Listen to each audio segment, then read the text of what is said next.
Good morning, my beloveds. Good morning. How beautiful you are, and you always are, on this particularly interesting day of weather. You didn't evacuate, and good for you. Yes, we are still here. So today, the title of the talk is Living Creatively in the Flow. Now, recently, I read something by a Hopi elder from Arizona, and I hope it pierces your heart, as I find it to be true. You have been telling the people that this is the 11th hour. Now you must go back and tell the people that this is the hour, and there are things to be considered. Where are you living? What are you doing? What are your relationships? Are you in right relation? Where is your water? Know your garden. It is time to speak your truth. Create your community. Be good to each other. And do not look outside yourself for the leader. There is a river flowing now very fast. It is so great and swift that there are those who will be afraid. They will try to hold on to the shore. They will feel they are torn apart, and they will suffer greatly. Know the river has its destination. The elders say we must let go of the shore, push off into the middle of the river, keep our eyes open and our heads above water. And I say, see who is in there with you, and celebrate. At this time in history, we are to take nothing personally, least of all ourselves. For the moment that we do, our spiritual growth and journey comes to a halt. The time for the lone wolf is over. Gather yourselves. Banish the word struggle from your attitude and your vocabulary.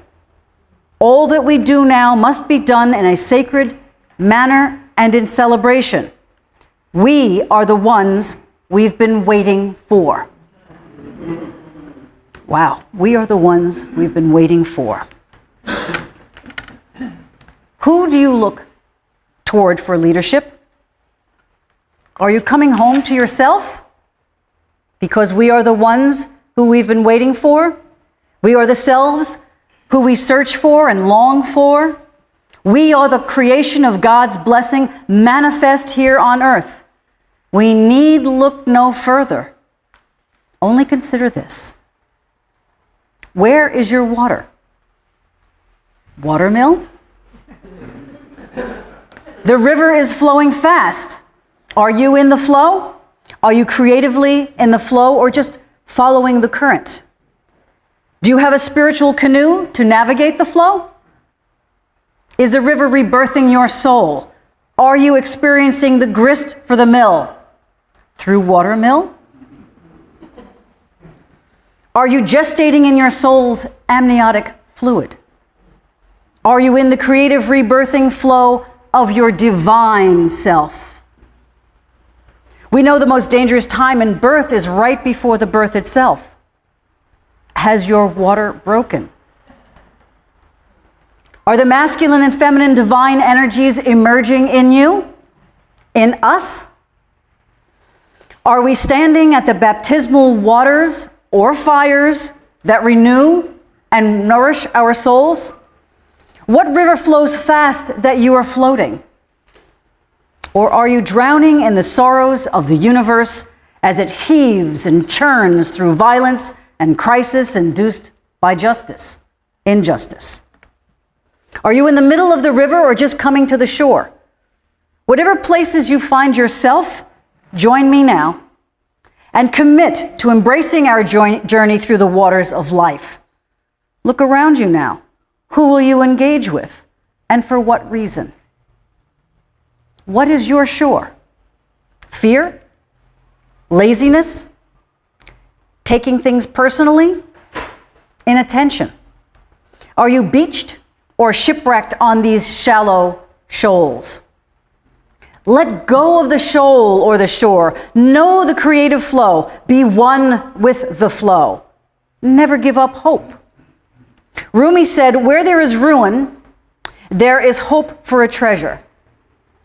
What is broken or in ruin in your life? And what is your treasure? My ruin is sometimes lack of discernment, and the treasure is the creative force for true freedom of the mind that empowers me, empowered by what I can accept, what I can change, using my discernment for the betterment of both myself and the world. Langston Hughes wrote, "Hold fast to your dreams, for if dreams die, life is a broken-winged bird that cannot fly." Living creatively in the flow means to me that I generate hope in the face of that which seems hopeless, whether it is politically, spiritually, or emotionally. Creative living takes me out of myself and into a world that is filled with wonder and possibility, the ability to transform. Are you a transformational leader? Will you create an inspiring vision of the future? Motivate, inspire people to engage with that vision. Build and manage an effective team for the achievement of that vision. Create your own ritual, our own ritual, that binds us together, that brings us into the moment to celebrate who you are, who we are. Take creative action to live in the solution. Use the water to cleanse the palate of the soul. My spirit animal is the wolf. Yet, the time is over for the lone wolf. I am to gather myself. I am to banish the word struggle from my attitude and my vocabulary. All that I do now, I must do in a sacred, celebratory manner. Let me enumerate my thoughts on this. I believe and hope that we are here to realize our dreams. I believe that each one of us has a special talent and perspective that adds positivity to the world.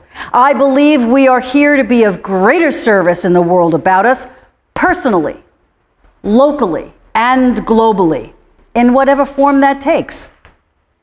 I believe our community morphs as we spiritually morph through our actions. Karma shifts and evolves as we shift and evolve. Standing here, I have the sacred endeavor, the spiritual responsibility of leading what I hope becomes a conversation, a creative conversation of how we can let go of the shore. Some of us already have, and some of us are short on willingness, and some are in preparation of doing so. Toil together to find solutions to the challenges. When we are in the creative flow of great spirit, we are guided in however we believe that to be. How can I bring spirit and matter together? How can I live in a spiritual life in this human body? Sometimes I ignore my body's reality. Sometimes I can't get past my self-consciousness about my body. To bring spirit and matter together, I need to live in my fourth chakra, the center of the seven chakras, my heart.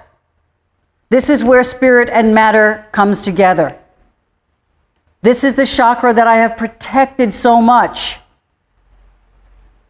According to Deepak Chopra, the heart, the fourth chakra, anahata, means unstruck or unhurt. And when your heart chakra is open, you are flowing with love and compassion. You are quick to forgive, and you accept others and yourself. A closed heart chakra can give way to grief and anger and jealousy and fear of betrayal and hatred toward yourself. To be free, I must live in the imaginative flow. I cannot push the river, nor can I hold back the rain. I can become one of the water's creative flow.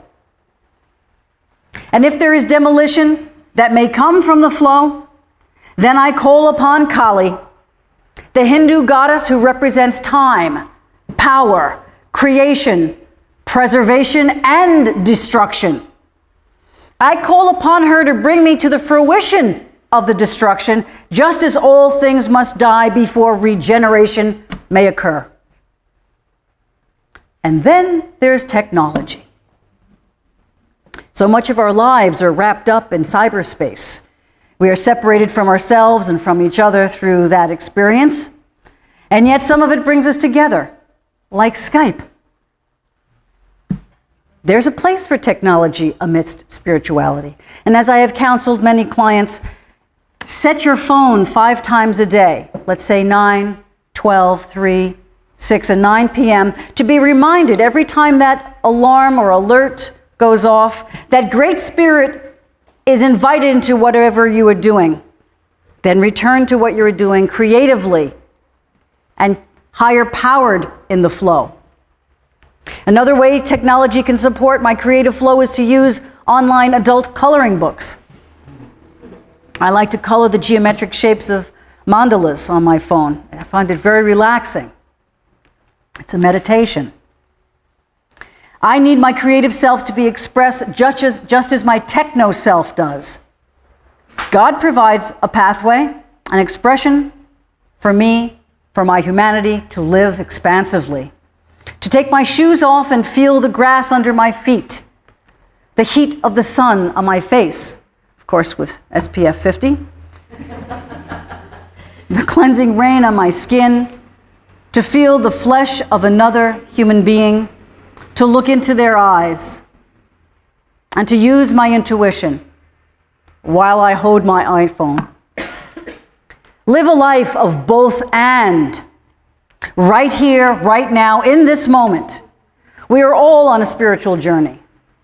Let us reach toward one another with our hearts in our 4th chakra and offer ourselves. Let us reach toward the pain.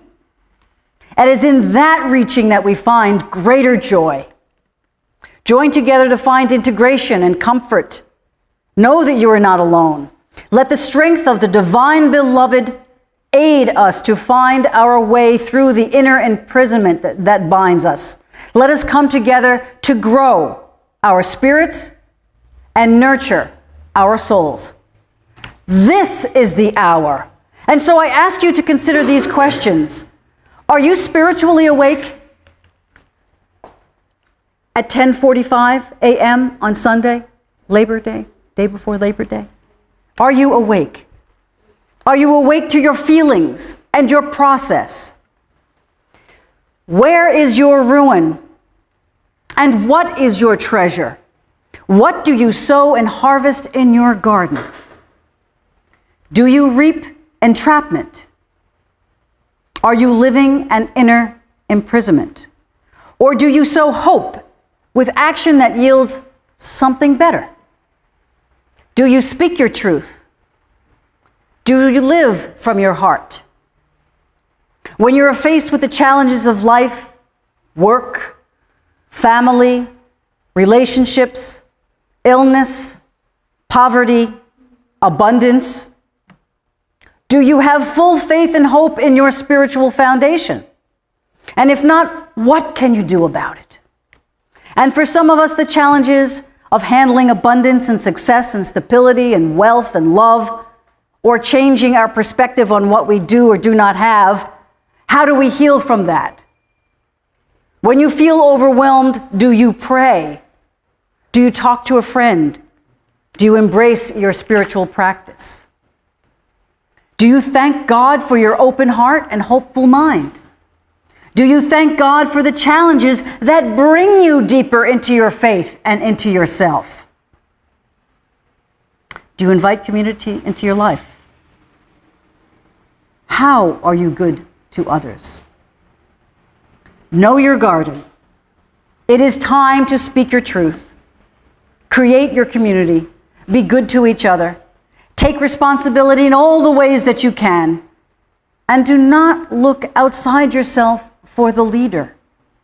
You are the leader you have been looking for. The world needs us. The world needs us. And the world needs you to live creatively in the flow. And so it is.